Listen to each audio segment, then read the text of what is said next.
Sir సువీర్ గారు, ఇప్పుడు చంద్రబాబు నాయుడిని భౌతికంగా లేకుండా చేయాలనే ప్రయత్నం చేసి ఉంటారా? ఎందుకంటే ఎన్ఎస్జీ చీఫ్ వచ్చి 2 సార్లు వచ్చి రెక్కి కూడా నిర్వహించారు. లేకపోతేనండి కేంద్రానికి ఏదో బలమైన సమాచారం లేకపోతే నేను ఇందాక మీరు అడిగిన ప్రశ్నకే మనం కొద్ది గ్యాప్ వచ్చింది. ఆయనకి 12+12 ఇమీడియట్గా ఎన్హాన్స్ చేశారు ఎలక్షన్ బిఫోర్. మీరు గుర్తు చేసుకోండి.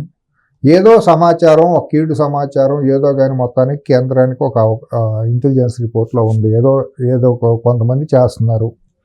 ఎందుకంటే చంద్రబాబు అనే మనిషిని అడ్డం తొలగించుకుంటే మాకు రాష్ట్రంలో తిరుగులేదు, మొత్తం ఇంత భవిష్యత్తులో మొత్తం మేము గుప్పిట్టే పెట్టేసుకుంటాం 25 ఏళ్ల పాటు అని కొంతమందికి ఏమైనా ఆలోచన ఉందేమో, లేకపోతే ఇంకేమన్నా సంస్థలు ఏమన్నా వాళ్ళు అటువంటి వాళ్ళతో సంబంధాలు చేతులు కలిపారేమో, ఇంకా వ్యక్తులు శక్తులు ఏమైనా ఉన్నాయేమో, లేకపోతే ఇదైతే మనం కూడా నష్టపోతామని దక్షిణ భారతదేశంలోనే మనం పెద్ద ఇబ్బంది అవుతుందని బీజేపీ కూడా భయపడి అజిత్ దోవల్ గారే పర్సనల్గా దాన్ని రివ్యూ చేశారని న్యూస్ వచ్చింది, నేను విన్నది అది. అని ఇమీడియట్గా 12+12 ఎన్ఎస్జీ కమాండర్స్ని పెట్టమంటే సామాన్యం కాదు. మరి 12+12 పెట్టమంటే అది సామాన్యం కదా. ఏదో ఇన్ఫర్మేషన్ లేకపోతే పెట్టరు, మామూలుగా అయితే ఏమీ లేకపోతే తగ్గిస్తారు. అవును, ఆయనకి అంత ఎట్లాకపోతే ఇమీడియట్గా విత్డ్రా చేస్తారు. ఎందుకు అంత అవసరం ఏముంది? తగ్గించే ప్రయత్నం కూడా చేశారు కదా జగన్మోహన్ రెడ్డి. చేశారు కదా, ఒత్తిడి తీసుకొచ్చి నువ్వు తగ్గించాలని చెప్పి చేశారు. చెప్పారు పైలట్ వెహికల్ తీసేశారు, పాత వెహికల్స్ ఇవ్వకుండా పెడితే ఆయన ట్రాఫిక్ లో ఆగిపోవడం చాలా సార్లు ఇవన్నీ చూసిన వాళ్ళమే కదా. ఇటువంటి వికృతమైన పోకళ్ళు, ఇటువంటి సైకో పోకళ్ళు, ఇటువంటి సాడిస్టిక్ ఫ్యాక్షన్స్ ఇవన్నీ చూసిన వాళ్ళమే మనం. ఏదో థ్రెట్ పర్సెప్షన్లో ఏదో ఉండబట్టే వాళ్ళ చేతిలో ఉంది కాబట్టి రాష్ట్రం అయితే ఇచ్చేది కాదు అనుకోండి. కేంద్రంలో ఉండటం మూలాన ఆయన బతికి బయటగట్టాడు. లేకపోతే నిజంగా ఆయనకు ఉన్న థ్రెట్ ఎంత కాదు, ఇవాళ కాదు 10 ఏళ్ళ నుంచి ఆయన చాలా సివియర్ థ్రెట్లోనే ఉండటం నా వ్యక్తిగతంగా నా అసెస్మెంట్. ఈవెన్ వాళ్ళు కూడా జైల్లో ఉన్నప్పుడు కూడా, చంద్రబాబు నాయుడు జైల్లో ఉన్నప్పుడు కూడా వాళ్ళ ఫ్యామిలీ మెంబర్సే చెప్పారుగా, జైల్లో పోయినప్పుడు ఆయనకు ప్రాణాపాయం ఉంది అని. అనుక్షణం తెలుగు వాళ్ళలో కనీసం కొద్దిపాటిగా ఉండాళ్ళకి కామన్ సెన్స్ ఉండాలి అందరూ కూడా ఆయన బయటకు రావటం అనేది ఎట్లాగా వస్తాడా రాడా అని ప్రతి ఒక్కళ్ళు కూడా భయపడ్డారండి. ఎందుకంటే మొద్దుసీన్ లాంటి ఘటనలు మనం చూసాము, ఓంప్రకాష్ మొద్దుసీన్ లాంటి ఘటనలు, పరిటాల రవి లాంటి ఘటనలు, ఈ బయటికి రాని ఘటనలు ఇంకా చాలా ఉన్నాయి. ఇప్పుడు పరిటాల రవి కేసులో సాక్షులుగా ఉండాలందరూ ఎట్టా చనిపోయారు ఎవరికి తెలియదు, పోస్ట్ మార్టం చేసిన డాక్టర్ ఏమయ్యాడు ఎవరికి తెలియదు. ఇటువంటి చాలా ఉన్నాయి మనం బయటకు సమాజంలో తెలియని మనం మాట్లాడినవి, ఇప్పుడు మాట్లాడినా కూడా అది పద్ధతి కానీ కొన్ని చాలా ఉన్నాయి. కాబట్టి అది కొన్ని టీములు ఉన్నాయండి. ఇప్పుడు మనం అవునన్నా కాదన్నా కొన్ని ప్రైవేట్ టీములు ఉన్నమాట వాస్తవం. అది ప్రైవేట్గా ఇవాళ కూడా నెట్వర్క్ నడుస్తుంది.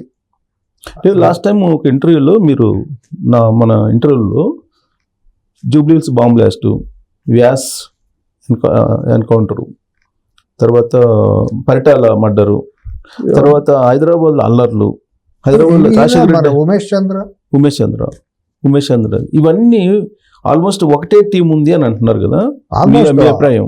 అంతే కదా. ఇప్పుడు ఇక్కడ హైదరాబాద్ అల్లర్లో కూడా ఆ టీం అప్పటి నుంచే ఉంది. అప్పుడే మాగుంట సుబ్రహ్మరెడ్డి గారిది ఏమైంది, మాగుంట సుబ్రహ్మరెడ్డి గారు ఇదంతా లాస్ట్ ఇంటర్వ్యూలో మీరు చెప్పారు ఇదంతా ఒకటే టీం అని. ఇప్పుడు ఆ టీం క్యారీ అవుతున్నట్టేనా లేదంటే ఆగిపోయినట్టు? ఏమీ ఆగల 100% విజిలెంట్గా ఉండాల్సిందే ప్రభుత్వాలు. ఇప్పుడు మళ్ళీ అది టీం యాక్టివేట్ అయ్యే అవకాశం ఉందా? ఇప్పుడు ఉంటుందండి, ఎందుకో వాళ్ళకి అవకాశాలు అయితే ఎక్కడైనా ఇది అవుతుంది. చంద్రబాబు గారిలో తప్పు ఏంటంటే ఆయన ఉపేక్షానం ఉదాసీనంగా ఉంటారండి. చేయాల్సిన ప్రయారిటీస్లు ఇవి ఉండవు. డెవలప్మెంట్ అని ఇప్పుడు డెవలప్మెంట్ అనే పేరుతో ఇప్పుడు అభివృద్ధి అని వెళ్ళటమే కానీ ఈ కింద డైనమైట్లు పెట్టుకుని పైన కూర్చుంటే అంత సేఫ్టీ ఎట్లా ఉంటుందండి. ముందు ఆ డైనమైట్లను డిఫ్యూజ్ చేసేయాలి కదా, ఎక్కడెక్కడ ఏమేమి ఉండయో ఆయన ప్లేస్ ఆయన సేఫ్ చేసుకోవాలి కదా. మరి ఆయన ప్రయారిటీస్లో అటువంటిది చాలా ఇదిలో ఉంటాడు. ఆయన ఒక డైనమైట్ ముందు పాత్ర మీద కూర్చున్నట్టు ఆయన అన్ని రకాల రాజకీయంగానూ అన్ని ఆయన ఇమీడియట్గా దాని మీద గుర్తెరిగి మంచి టీముని పెట్టుకుని రాష్ట్ర భవిష్యత్తు కోసమే ఆయన పర్సనల్ ఆయన కుటుంబమే కాకుండా రాష్ట్రం బాగుండాలన్నా కూడా ఇటువంటి అన్నిటి మీద దృష్టి పెట్టాలి. అట్లా కేంద్రం కూడా ఇది తప్పండి. బీజేపీ చేసింది 10 ఏళ్ళుగా చేసిన ఇది చాలా తప్పు ఇది చేసింది. ఇప్పుడు కూడా కొద్దిగా విజిలెంట్గా ఉండాల్సిన అవసరం ఉంటుంది వాళ్ళు. ఎందుకంటే ఏ నిమిషాన ఏంటి అనేది ఏ రకంగా కక్షపూర్తి చర్యలు ఎట్టా ప్రభావితం అవుతాయో మనం చెప్పలేము. అంత మునుపు ఎంత ధైర్యం లేకపోతే వాడు తాడేపల్లిలో నేను చంద్రబాబు తల నరికేస్తాను, భార్యను చంపేస్తానని అంటాడు బోరుగడ్డ అనిల్ అనేవాడు. ఎంత డేర్ లేకపోతే వాడు అంటాడండి. ఇది ఎవరు సపోర్ట్ లేకపోతే అంటాడా? 6 గంట ఇస్తే నేను చంపేస్తానని టైం ఇస్తే డైరెక్ట్ మాట్లాడాడు, మీడియా ముందు వీడియోలు మాట్లాడాడు కదా. వాడి మీద ఇప్పుడు యాక్షన్ తీసుకోవద్దా? ఇటువంటి వాళ్ళందరూ ఎరుతాళ్ళు వేసిన వాళ్ళు ఎంతమంది లేరు? ఒక మంత్రిగా నెల్లూరు నుంచి ఒక మంత్రిగా చేసినాడు, ఎంత ఇదిగా మాట్లాడాడు, ఎంత రెచ్చిపోయి పూనకం వచ్చినట్టు మాట్లాడాడు. వీళ్ళందరిని వదిలిపెడితే ఎట్టాగండి? ఇప్పుడు ఒక బెంగళూరు వెళ్ళిన తర్వాత ఒక 10 మంది ఐడెంటిఫైడ్ మాజీ మినిస్టర్స్ని తనకు కావాల్సిన వాళ్ళని పిలుచుకొని ఏదో మాట్లాడారు జగన్మోహన్ రెడ్డి అని అంటున్నారు. ఇప్పుడు అది ప్రైవేట్ సైన్యాన్ని మూవ్ చేసేటువంటి కాన్సెప్ట్ ఏదన్నా ప్రిపేర్ చేస్తున్నట్టు ఏమైనా అనుమానాలు ఉంటాయి? అంతేం ఉండదు కానివ్వండి. తను ఏంటంటే ఇప్పుడు బహుశా నేను 2-3 ఏళ్ళ దాకా రాష్ట్రంలోకి అడుగు పెట్టకపోవచ్చేమో, వచ్చి పార్టీని రివైవ్ చేసే పరిస్థితులు ఉండకపోవచ్చేమో. ఇప్పుడు నాకు ఉండదు అంటే, ఎందుకంటే ఇప్పుడు ఒక 5-6 నెలల నుంచి సంవత్సరం దాకా పార్టీ యాక్టివేట్ కాదు, వచ్చి చేసేది ఏమీ లేదు, హౌస్కి వెళ్ళే పరిస్థితి లేదని తేల్చి చెప్పేశాడు, అసెంబ్లీకి వెళ్ళటం అనేది లేదు అనేది తేల్చి చెప్పేసాడు. ఉద్దేశం అదేనా? ఉద్దేశం అంతే. ఇప్పుడు ఇక అన్నీ సర్దుకోవాలి, ఆర్థిక పరమైన అంశాలు అన్నీ సర్దుబాట్లు చేసుకునే పరిస్థితులు ఉంటాయి. కాబట్టి రేపొద్దుటి నుంచి ఈ సెక్యూరిటీని కూడా విత్డ్రా చేయాల్సిందే కదా చట్ట ప్రకారం ఎంతవరకు ఉండాలి అంతవరకే ఉండాలి. అంతేగాని 1000 మంది నేను పెట్టుకుంటానని కోర్టుకు వెళ్ళి ఏ కోర్టు ఒప్పుకోదు. అసలు చెప్పాలి కదా, ఇప్పుడు స్టేటస్ సింబల్ కోసం పెట్టుకున్నారా లేదా థ్రెట్ ఉందనేది చెప్పాలి. శ్వేతపత్రం విడుదల చేయాలి, ఆర్థిక పరిస్థితి మీద కాదు.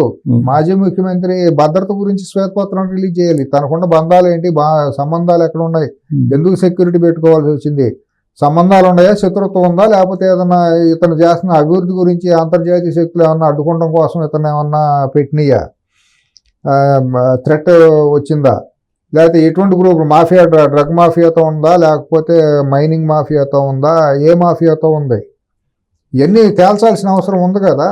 లేకుండా ఒట్టిగా వదిలిపెడితే ఎట్టాకు? అప్పుడు ఆయన మాజీ ముఖ్యమంత్రి, రెండోసారి కొత్త రాష్ట్రం అయినాక రెండవ ముఖ్యమంత్రి, చిన్న వయసు ఇంకా చాలా ఉంది. మరి అతను భద్రత కూడా కాపాడాల్సిన బాధ్యత ప్రభుత్వం మీద ఉంటుంది కదా, అతనిదే కదా. అతని కుటుంబ భద్రత కూడా కాపాడాలి. అలాగే అతని కుటుంబంలో ఎవరెవరు ఎటువంటి వ్యక్తులు ఉన్నారు, ఆ వ్యక్తులు చేసే చర్యలు ఏంటి, వాళ్ళకున్న బంధాలు ఏంటి, వ్యాపార సంబంధాలు ఏంటి, అవి కూడా తేల్చాలి, బయటికి తీయాలి కదా. ఇన్నాళ్ళు 5 ఏళ్ల పాటు ప్యాలెస్లో ఎవరెవరు ఉన్నారు, ప్యాలెస్లో జరిగిన ఇవన్నీ కూడా ప్రజాహితం కోసమే. వాళ్ళ అధికారం వచ్చింది, చంద్రబాబు గారు నేను మొత్తం అందరం మేము అధికారం చెలాయిస్తామంటే కుదరదండి. ఆర్థికపరమైన అంశాలు మాత్రమే నేను చూస్తాను, అభివృద్ధి గురించే చూస్తానంటే మళ్ళీ బోర్ల పడతాడు ఆయన. ప్రధానంగా ఇమీడియట్ ప్రయారిటీ ఏంటంటే గత ముఖ్యమంత్రి ఈ విషయంలో ఏంటి అనేది బహిర్గతం చేసి ప్రజలకు తేటతెల్లం చేస్తే సగం టాస్క్ పూర్తవుతుంది చంద్రబాబు గారు. సో ఇప్పుడు జగన్మోహన్ రెడ్డి తోటి ట్రావెల్ అయిన వాళ్ళు కొంతమంది ఉన్నారు అని చెప్పి ఆ కడప ప్రజలకు తెలుసు, అందరూ తెలుసు, ఇలాంటి వాళ్ళు అందరూ తెలుసు. ఇప్పుడు మంగళసీన్ లాంటి వాళ్ళు, లేదంటే మంగళకృష్ణ, అలా తర్వాత శివప్రకాష్ రెడ్డి అని కొంతమంది ఇప్పుడు వివేకానంద రెడ్డి మర్డర్ కేసులో ఉన్నారు. సో వీళ్ళందరూ ఇప్పుడు ఆయన తోటి మళ్ళీ బెంగళూరు కేంద్రంగా చేసుకుని 5 ఏళ్లుగా కృష్ణ అనే పేరు మనం ఎక్కడ వినలేదండి. అతను ఎక్కడ ఉన్నాడు ఏంటో కూడా తెలియదు, ఎందుకు సైలెంట్ అయిపోయాడు. జనజీవన స్రవంతులు అయితే ఉన్నాడు, ఉండే ఉంటాడు మరి ఎందుకో కానీ. ఇప్పుడు ఎందుకు అంత మునుపున్న మరి సూర్యుడు కూడా ఎక్కడ గత 5 ఏళ్ళు 10 ఏళ్ళు ఎక్కడా లేడుగా అసలు. సూర్యుడు కూడా రాజశేఖర రెడ్డి గారికి మొత్తం నీడంటే సూర్యుడే. రాజశేఖర రెడ్డి గారు ఈయన ఎవరు అంటే పక్కన సూర్యుడు ఉంటేనే ఆయన రాజశేఖర రెడ్డి, లేకపోతే ఆయన ఎవరో తెలియదు అనే పరిస్థితిలో ఉండేవాడు. పాపం అంత డెడికేటెడ్గా ఉండేవాడు. అటువంటి మనుషులనే పక్కన ఎక్కడ ఏదో తెలియదు, పెట్టుకోవాలి, అతను దూరం పెట్టాడు అనుకోండి. ఎప్పుడు కూడా మొదటి నుంచి కూడా ఏంటంటే మంగళకృష్ణ అనే అతనికి వీళ్ళిద్దరికి బాగా సంబంధాలు, క్లోజ్ ఫ్రెండ్షిప్ అని అంటారు. ఎర్రగంగిరెడ్డి, ఎర్రచందనం స్మగ్లర్స్, వీళ్ళందరూ టీమ్ అని, ఫ్రెండ్ కదా అతను అనుచరులే అని. మరి వాళ్ళందరూ గత 5 ఏళ్ళుగా ఎక్కడెక్కడ ఏంటి అనేది మరి వార్తా మీడియా ద్వారా ఎక్కడ బయటికి రాలా. వీళ్ళు చేసిన పనులు ఏదైనా చేశారు చెందారు అనేది ఎక్కడ కూడా రిపోర్ట్ అవ్వాల. మరి దూరం పెట్టాడా, లేకపోతే వీళ్ళే వద్దనుకుని దూరం జరిగారా ఏంటో తెలియదు. మళ్ళీ వాళ్ళందరినీ పిలుచుకుంటాడా ఇటువంటి వాళ్ళందరినీ అనేది అతని ఆలోచన ఎప్పుడూ అంతేనండి. అతని ఆలోచన ఎప్పుడు సక్రమంగా ప్రజాహితం కోసం ప్రజాస్వామ్యబద్ధంగా ఉండదు. అది రాజశేఖర రెడ్డి గారికి తెలుసు, ఆయన కూడా అందరికీ చెప్పినట్టు మన దివాకర్ రెడ్డి గారు చెప్పారు, మహేశ్వర్ రెడ్డి గారు చెప్పారు, డిఎల్ రవీంద్ర రెడ్డి గారు చెప్పారు, అందరూ చెప్పారు. ఆయన తెగ బాధపడతా ఉండేవాడు, మదన పడతా ఉండేవాడు, ఇతను సరిగ్గా లేడు, ఒక సక్రమంగా లేదు నా కొడుకు అని బాధపడతా ఉండేవాడు అని చెప్పి బహిరంగంగానే వాళ్ళు మాట్లాడారు. కాబట్టి అదే పద్ధతిలో అదే పరిస్థితుల్లో ఇవాళ కూడా ఆలోచన ఉంటుంది, కానీ కొత్త ఆలోచన అతనిలో మార్పు అనేది వస్తుంది. అసలు బెంగళూరులో ఆయన కూర్చొని ఊరికైతే ఉండడు కదా, ఉండడు. ఖచ్చితంగా ఆయన బిజినెస్ గురించి అన్న ఆలోచించాలి. ఒక పక్క డబ్బు అండి, ఒక పక్క డబ్బు దాచుకున్నది అన్ని కూడా దాన్ని ఎట్టా చేయాలి, ఎట్టా స్ట్రీమ్ లైన్ చేయాలి, దాన్ని ఎట్టా చేసుకోవాలనేది ఒక పక్క ఒక టీం నడుస్తూ ఉంటుంది. ఇంకో పక్క కక్ష సాధింపు చర్యలు ఎట్టా చేయాలి. ఇక్కడ ముఖ్యమంత్రిగా ఉన్నప్పుడు కూడా కక్ష సాధింపులేక జరిగింది. పోలీసులతో చేయించాడు. ఇప్పుడు ప్రైవేట్ టీములతో చేయించుకుంటాడు. ప్రైవేట్ టీములు ఎంతసేపు తయారు చేసుకుంటాం, దాని మీద అందుకనే చెప్పేది చంద్రబాబు గారు ముందు ఇమీడియట్గా దృష్టి అక్కడ పెట్టాలి. అంతకుమించి ఇంకా ఆయన ప్రయారిటీస్, ఇది ప్రధాన ప్రయారిటీ రాష్ట్ర అభివృద్ధి, విదేశీ పెట్టుబడులు రావటం, ఇండస్ట్రీస్ రావటం, అవన్నీ వచ్చేస్తూ ఉంటాయి. ముందు అసలు ఇదేంటి అనేది తేల్చేత అవన్నీ వచ్చే రేపుడికి వచ్చేస్తాయి. ఇది 6 నెలల్లో కనుక తేల్చి పారేస్తే 6 నెలలు చాలు. మంచి వాళ్ళని, ఇంటెలిజెన్స్ సమర్థులైన వాళ్ళని వేసి టీమును పెట్టి 6 నెలల్లో మొత్తం అంతా క్లోజ్ చేయొచ్చు. ఏంటి ఇక్కడ ఏమేమి జరిగింది, ఏం జరుగుతుంది, బంధాలు ఏంటి, సంబంధాలు ఏంటి, మూలాలు ఏంటి, ఎక్కడెక్కడికి వెళ్ళింది, ఇదంతా తీసుకొచ్చి బయటికి ఎక్స్పోజ్ చేసేస్తే అయిపోయాయి. మా రోజు మోడీ గారు రాక ఏం చేస్తాడు, అమిత్ షా రాక ఏం చేస్తాడు, కొట్టాల్సింది దెబ్బ ఎట్టా కొట్టాలి, కొట్టాల్సినట్టు కొట్టాలి. ఆయన ప్రయారిటీస్ మనం చెప్పాల్సిన పని లేదు. 40 ఏళ్ళ అడుగులు పడుతున్నట్టు కనిపించట్లేదు. మనం ఏం చేస్తాం, అది ఆయనకు ఉండాలి. వాళ్ళు కూడా ఇప్పుడు ఆయన మీద ఫైబర్ నెట్ కేసు పెట్టిన ఆయనే బొకేస్తే వాటేసుకుంటున్నారు, సేవలు కప్పుతున్నారు. అవి కాకుండా ఇంకా చాలా మంది వెళ్తున్నారు. సిఎస్ గారు మీకు తెలియదు, అంతా వైసీపీ బ్యాచ్ అందరూ వెళ్తున్నారు. నేను మొన్నటి దాకా ఎవరెవరైతే ప్రతిపక్షం అదే ఈయనకి వ్యతిరేకం వాళ్ళకి డబ్బులు ఇచ్చేసి సంబంధాలు ఉన్నాయి, వాళ్ళే వెళ్ళిపోయి వాళ్ళ ప్రయారిటీలో ఉంటున్నారు. అది మరి ఆయనకు గుర్తెరగాలి. ఆయన కానీ లోకేష్ కానీ గుర్తెరగాలి. లేకపోతే ఇట్లా మెచ్యూరిటీ లేని పనులు ఇట్లా చేస్తా అంటే నా అపాస్పాలు అవుతుంది కదా. ఆయన పోస్టింగ్లో దివేది అని అతను వేసి ఒక చెడ్డ పేరు తెచ్చుకున్నాడు. ఇవాళ మళ్ళీ సీఎం పేషీలో అతను పేరు ఏదో ప్రజమ్మన్ అని అతను పెట్టుకుని అల్లరు పడ్డారు. వాళ్ళు కూడా తీయకుండా ఎంటేసుకుని ఆయన కుప్పం కూడా తీసుకెళ్లారు. ఆయన అడ్మినిస్ట్రేషన్ ఇప్పుడు social media can't run the government అండి. ఒక వాట్సాప్లో పోస్టో లేదా యూట్యూబ్లో వీడియో పెట్టేసి మనం వాళ్ళ అడ్మినిస్ట్రేషన్ మనం ఏమో కొలాప్స్ చేసేది లేదు, నడిపించి డైరెక్షన్ ఇచ్చేది లేదు. కాదండి, జన సమ్మతంతో ప్రజాహితంలో ఇప్పుడు గత కార్యకర్తల మనోభావాలు ఏ రకంగా ఉన్నాయి అనేది మనం మాట్లాడుతున్నాం తప్పించి వ్యక్తిగతంగా మనకేమీ లేదు కదా. అసలు ప్రజామున ఆన్ రికార్డు వాళ్ళ wife YSR Congress legal member కదా, ఫోటోలు కూడా వచ్చినాయి కదా.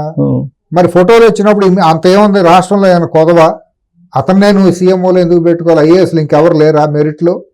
ఎంతమంది లేరు? పైగా చంద్రబాబుకి వ్యతిరేకంగా ఐఏఎస్ల తరపు నుంచి లెటర్లు ఇచ్చావు కదా, ఇచ్చిన మనిషే కదా, గతంలో సీఎంఓలో పనిచేసిన అతనే కదా. ఇవాళ మళ్ళీ ఎందుకు నువ్వు పెట్టుకోవాలి? ఇంకెంతమంది లేరు ఐఏఎస్లు బిగ్గులైన వాళ్ళు? వాళ్ళని పెట్టుకుంటారు నీకు కొదవా? నీకు అంత అవసరం ఏమొచ్చింది? ఇవాళ ఫైబర్ నెట్లో నీ మీద కేసు పెట్టినాడు ఎవడో మొహం నీకు తెలియదా? వాడు వచ్చి విజిటింగ్ కార్డు ఎత్తి ఎవడీడు అనేది లేకుండా కలిసేస్తావా? అక్కడికి ఆల్రెడీ విజయవాడ ఎంపీని కలిశాడు అతను వెళ్ళి, ఆ ఫోటోలు వచ్చినాయి. విజయవాడ ఎంపీని గుడివాడ ఎమ్మెల్యేని కలిశాడు. కలిసినప్పుడు అప్పటికన్నా తెలియాలిగా, దూరం పెట్టండి రానివద్దనే మాట బ్యాడ్ మెసేజ్ వెళ్ళిపోతుంది కదండి. గుంపులో బహిరంగ సభలో 1000 మంది వచ్చినప్పుడు కలవటం మనకు తెలియదు అనుకుంటాం. ఒక మినిస్టర్గా, ఒక ఎంపీగా వచ్చేటప్పుడు ఎవడాడు ఫోటోలు దిగుతున్నాం అంటే ఎటువంటి వాళ్ళతో మనం ఫోటోలు దిగుతున్నాం, ఆ ఫోటోలు రేపు పొద్దున ఎటువంటి మెసేజ్ వెళ్తుంది అనేది తెలుసుకోవాలి ఆ కుర్రాడు కూడా. ఆ ఫోటో ఎంత డ్యామేజ్ చేసింది ఆ గౌరీ శంకర్ అనే అతను ఫోటో. ఆ ఫోటో బయటకు వచ్చింది కాబట్టి తెలిసింది, రాకుండా ఉండే చాలా ఉన్నాయి. పొద్దునే తెల్లవారుజాము దర్శనాల్లో ఈ ఫోటోలు రావు కదా. వ్యాపారస్తులు, కాంట్రాక్టర్లు వెళ్తారు కదా, పెద్ద పెద్ద వాళ్ళందరూను వాళ్లే కదా ఇప్పుడు దేశానికి నష్టం చేసింది, రాష్ట్రానికి. రిజల్ట్ రాగానే మెగా కృష్ణారెడ్డి ఫస్ట్ అరంగేటం కదా. అందరూ ఆ పేరు ఏముంది, ఇంకా చాలా ఉన్నాయి ఆ పేర్లు మనం మాట్లాడితే బాగాది కాబట్టి మాట్లాడలేదు. కానీ ఇవన్నీ సన్ఫ్లవర్స్ అండి, మహికో జాతి సన్ఫ్లవర్, హైబ్రిడ్ బీటీ సన్ఫ్లవర్ లాంటివి అండి. ఇవన్నీ వీటాధికారం ఉంటే అటు వెళ్ళిపోతాయి. ఇప్పుడు మనకి పాత రోజుల్లో కూడా చాణక్య నీతి అటువంటి గ్రంథాల్లో చెబుతారు, వేసికిను ధనార్థికి సిగ్గు అనేది ఉండకూడదంట. డబ్బు సంపాదించాలనే కోరుకున్నాడికిను వేసికి సిగ్గు అనేది ఉండకూడదు. ఆ రెండు కోల్పోయినప్పుడే డబ్బు కావాల్సిన డబ్బు సంపాదిస్తాడు. అట్లాగే వాళ్ళ రాజకీయం కూడా అట్టగే ఏడిసింది అనుకోండి.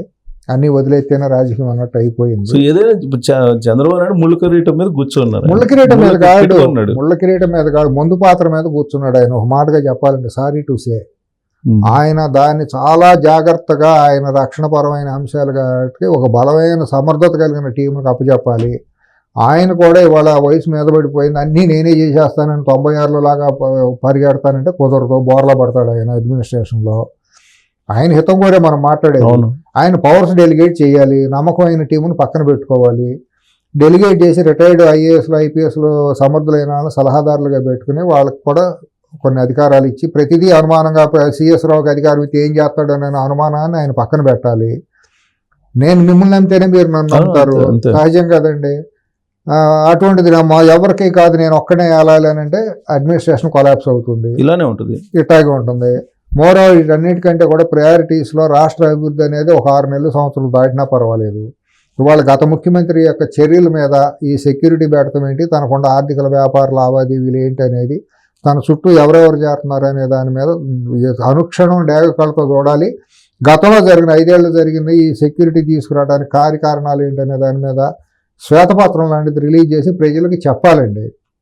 దానికి ఒక సుప్రీంకోర్టు జడ్జిని, ఒక నిబద్ధత కలిగినటువంటి మాజీ సుప్రీంకోర్టు జడ్జిని నార్త్ ఇండియాని ఎవరు వేలెత్తి చూపించలేనట్టు ఒక వ్యక్తికి కమిటీ వేసి ఆ కమిటీ ఆధ్వర్యంలో ఎక్కువ టైం ఇవ్వకుండా దాంట్లో ఒక సమర్థత అయినటువంటి ఇంటెలిజెన్స్ డిపార్ట్మెంట్లోనే ఉంటారు కదా, అంటే కావాలంటే కేంద్ర ఇంటెలిజెన్స్ వాళ్ళ సహకారం కూడా తీసుకుని వాళ్ళ దగ్గర కూడా వెళ్ళి ఆ ఫైల్ అంతా తెచ్చుకుని అంతర్గత భద్రత అయినా కూడా వాళ్ళు ఇవ్వాల్సిన అవసరం ఉంటుంది కదా అడిగినప్పుడు. దాన్ని అన్నింటినీ తేటతలం చేసి దాంట్లో చెప్పగలిగింది ఏదో బయటికి చెప్పాలి, చెప్పకూడనే బయటికి చెప్పకూడదు. సో ఫస్ట్ ప్రయారిటీ చెప్పాలి, విత్ ఇన్ మంత్స్ లో జరగాలి. జరిగి అక్కడ తేటత ప్రజలకు తెలిసిపోతుంది, ఒకసారి అది ఎక్స్పోజ్ అయిపోతే చాలు. తర్వాత ఎట్టాగో ఇంటెలిజెన్స్ శాఖ తన పని తను చేసుకుంటూ పోతూ ఉంటుంది. ముందు ఇది కనుక కూలగొట్టకపోతే ఈ అనుమానాలను కనుక నివృత్తి చేయకపోతే దీని బాగా నేను అనుమానమే అందాం, అది గ్యారంటీ అని మనం అనడానికి వీల్లేదు కాబట్టి అనుమానమే. జరుగుతున్న పరిణామాలు ఇవన్నీ ఉన్నాయి కాబట్టి అనుమానమే అది.